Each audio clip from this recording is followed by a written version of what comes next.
ہر پل جیو کا drama serial کفارہ کی آنے والی ایپیسوڈ بہت ہی زیادہ انٹرسٹنگ ہونے جا رہی ہے۔ آپ لوگوں کو دکھایا جائے گا ثنا ستارہ کو کہتی ہے کہ سلار تم سے سچی محبت کرتا ہے، تم نے ہمیشہ اس کے بارے میں غلط اندازہ لگایا ہے۔ ستارہ کہتی ہے کہ تم بالکل ٹھیک کہہ رہی ہو، لیکن ستارہ اب جو بھی ہو تمہیں سلار کا ساتھ نہیں چھوڑنا چاہیے، سلار کے ساتھ کچھ بھی غلط نہیں کرنا چاہیے۔ میں نہیں چاہتی کہ ایسی ویسی اب کچھ بھی بات ہو، جو کچھ ہونا تھا ہو چکا، اتنا سب کچھ ہو جانے کے بعد تمہیں اس بارے میں مزید ایسی کوئی بات نہیں کرنی چاہیے۔ تو ستارہ یہ بات سن کر کہتی ہے کہ میں اس بات پر بہت زیادہ شرمندہ ہوں، جو کچھ سلار کے ساتھ ہو رہا ہے میری وجہ سے ہو رہا ہے، ایسا نہیں ہونا چاہیے۔ ثنا جو کہ ستارہ کو بار بار سمجھانے کی کوشش کرتی ہے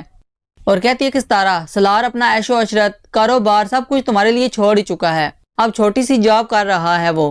اور وہ اپنی ذمہ داری کو بہتر طریقے سے نبھانے کی کوشش کر رہا ہے۔ ستارہ نہیں چاہتی کہ سلار اب ایسے حالات میں رہے، وہ سلار کے لیے کچھ بھی کر سکتی ہے، وہ چاہتی ہے کہ وہ اپنے گھر واپس چلا جائے، لیکن سلار کبھی بھی ستارہ کے بغیر واپس کیسے جا سکتا ہے۔ ثنا جب یہ سب کچھ سنتی ہے تو کہتی ہے کہ تم پاگل تو نہیں ہوگی، تم ایسی بات کیسے سوچ سکتی ہو، تمہارے لیے اس نے کیا کچھ نہیں کیا، میں نہیں چاہتی کہ اب تمہارے ساتھ کچھ بھی غلط ہو، اور میں یہ بھی نہیں چاہتی کہ ایسا تم کوئی بھی فیصلہ کرو۔ یہ بات سن کر ستارہ کہتی ہے کہ میں سلار کو ایسی حالت میں نہیں دیکھ سکتی، میں نہیں چاہتی کہ سلار کے ساتھ کچھ بھی غلط ہو، سلار کے ساتھ ماضی میں جو کچھ بھی ہوا ہے میری وجہ سے ہوا ہے۔ تو ثنا یہ بات سن کر کہتی ہے کہ تمہیں اس بارے میں یہ نہیں سوچنا چاہیے۔ آنے والی ایپیسوڈ میں آپ لوگ یہ بھی دیکھنے جا رہے ہیں کہ جنید صبا کو کہتا ہے کہ شاید اس گھر میں کسی کو بھی سلار کی پرواہ نہیں ہے،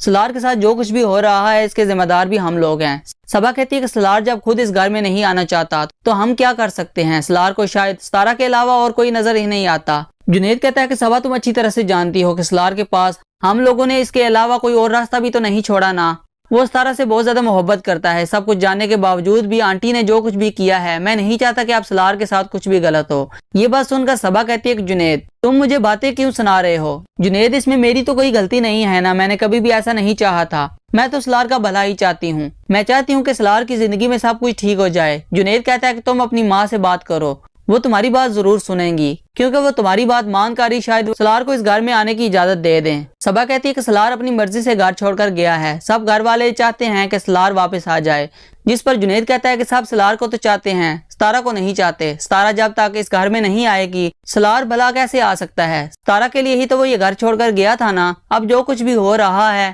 میں تو کبھی سوچ بھی نہیں سکتا تھا کہ ایسے حالات ہو جائیں گے۔ صبا کہتی ہے کہ اب میں کیا کر سکتی ہوں، اب تم ہی مجھے بتا دو کہ تمہیں کیا لگتا ہے کہ امی سے بات کرنے سے مسئلہ حل ہو سکتا ہے۔ مجھے نہیں لگتا کہ ستار کبھی بھی یہاں ستارہ کے بغیر آئے گا۔